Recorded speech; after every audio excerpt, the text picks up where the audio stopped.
Le civisme, c'est un ensemble de normes, de valeurs que nous devons incarner partout où nous sommes. Que ce soit à l'école, que ce soit en famille, que ce soit dans notre entourage immédiat, quels que soient les contextes ou les circonstances dans lesquelles nous nous retrouvons au marché, dans les lieux de culte et les événements sociaux. Et voilà un peu comment moi je prends la question du civisme tout court.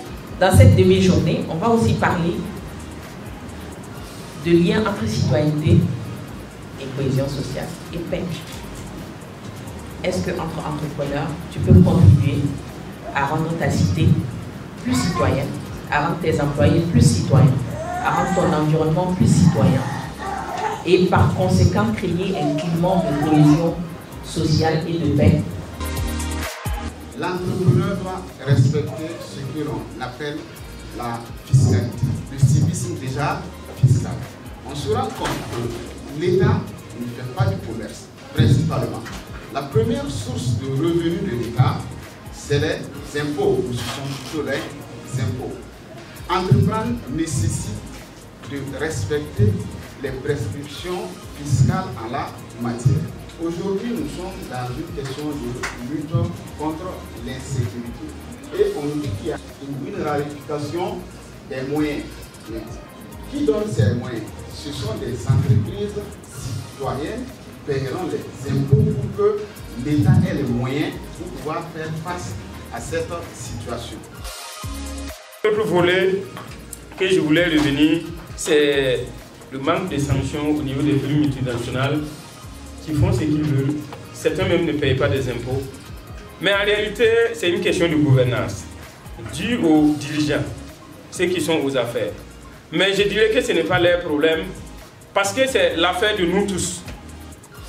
Quelqu'un disait que les dirigeants reflètent ce que le peuple est. C'est nous qui les avons choisis. C'est nous qui pouvons leur demander des comptes. C'est nous qui pouvons les sanctionner. Et la meilleure forme de sanction, c'est à travers les élections. On n'a pas dit de sanctionner autrement. Si quelqu'un prend le pouvoir, il est à l'Assemblée, il est à quelque part, il y a toujours une échéance où vous avez l'opportunité de sortir et de choisir. Lisez les programmes. Ce n'est pas parce qu'on m'a donné 1000 francs, 2000 francs, on m'a proposé ceci après les élections que je vais forcément voter. Mais lisez les programmes, soyez-en rassurés que telle ou telle personne, moi je n'ai pas de parti pris, votez qui vous voulez. Mais soyez-en sûrs que vous faites un acte noble, un acte conscient, un acte qui va non seulement vous permettre de bien vivre dans l'avenir, mais aussi que vos enfants aussi puissent vivre dans l'avenir. La plupart du temps, en ce qui concerne la jeunesse, avant que ça ne sonne, on se plaint. Mais le jour J, soit on joue aux cartes, soit on s'en va jouer au football, on fait toute autre chose que d'aller faire un choix au niveau des urnes. Alors que c'est la seule forme de sanction que nous puissions faire aux politiciens.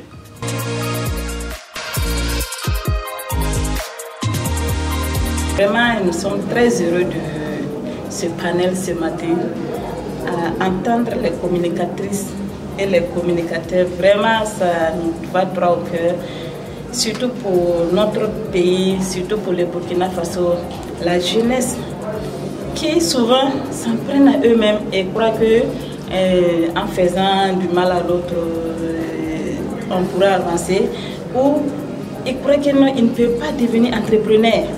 Alors que non, on doit s'entraider, on doit prendre soin de l'autre, aimer nous les uns les autres. On ne doit pas vraiment rester là à attendre. Mais tout un chacun, tous les jeunes doivent se donner, entreprendre, et ils seront des grands entrepreneurs. Franchement, on a beaucoup appris dans le panel, puisque la communication était de qualité, c'était des grands experts. Franchement, c'est comme son nom l'indique, c'était un panel de haut niveau. Effectivement, on a beaucoup appris par la sagesse des grands, surtout leur expérience qu'ils ont expliquées. Très heureuse d'avoir participé. J'ai beaucoup appris, surtout avec le partage des différentes expériences avec les panélistes. J'encourage beaucoup ces sortes d'initiatives qui qui va beaucoup aider la jeunesse, car c'était vraiment orienté vers l'éducation de la jeunesse et tout ce qui va avec. Donc j'invite aussi tous ceux qui n'ont pas eu à participer à de telles initiatives, à de tels panels ou rencontres, qu'ils en fassent autant, car c'est vraiment bénéfique. Le projet, c'est un projet qui est cofinancé par le Programme des Nations Unies pour le développement, PNUD, et l'ambassade du Grand-Duché de Luxembourg au Burkina. Alors, dans le cadre de sa mission, le projet travaille à dynamiser l'écosystème de l'entrepreneuriat au Burkina, mais également de travailler à susciter la promotion, la pratique de certaines valeurs qui sont chères justement au Burkinabé, notamment la citoyenneté, la question du civisme, mais aussi toutes les valeurs qui permettent justement à un entrepreneur de prendre en compte les préoccupations sociales et environnementales de son écosystème, de sa communauté. Dans ce sens-là, nous avons organisé le panel sur la conciliation entre l'entrepreneuriat et la citoyenneté responsable, en tant que facteur de renforcement de la cohésion sociale, création d'une cohésion sociale durable au niveau du Burkina. Alors ceci pour dire que nous souhaitons avoir de nouveaux types d'entrepreneurs, une nouvelle génération d'entrepreneurs qui soient orientés non seulement profit, résultats, mais qui sont aussi porteurs de valeurs chères, comme je le disais tantôt. Et la question de la citoyenneté responsable doit être au centre de leurs préoccupations, doit être au centre de leurs actions, de leurs comportements, de leurs attitudes. Et c'est ce qui va leur permettre justement d'être des entrepreneurs modèles, des entrepreneurs qui impactent positivement la communauté, qui contribuent à la résolution des problèmes sociétaux dans la communauté, également qui contribuent à la cohésion sociale, qui est si chère à notre patrie dans le contexte actuel des insécurités grandissantes et des civismes grandissants, compte tenu aussi des conflits que nous enregistrons de par-ci par-là. Et donc il faut que ces entrepreneurs puissent contribuer véritablement à la résolution de ces problèmes sociétaux.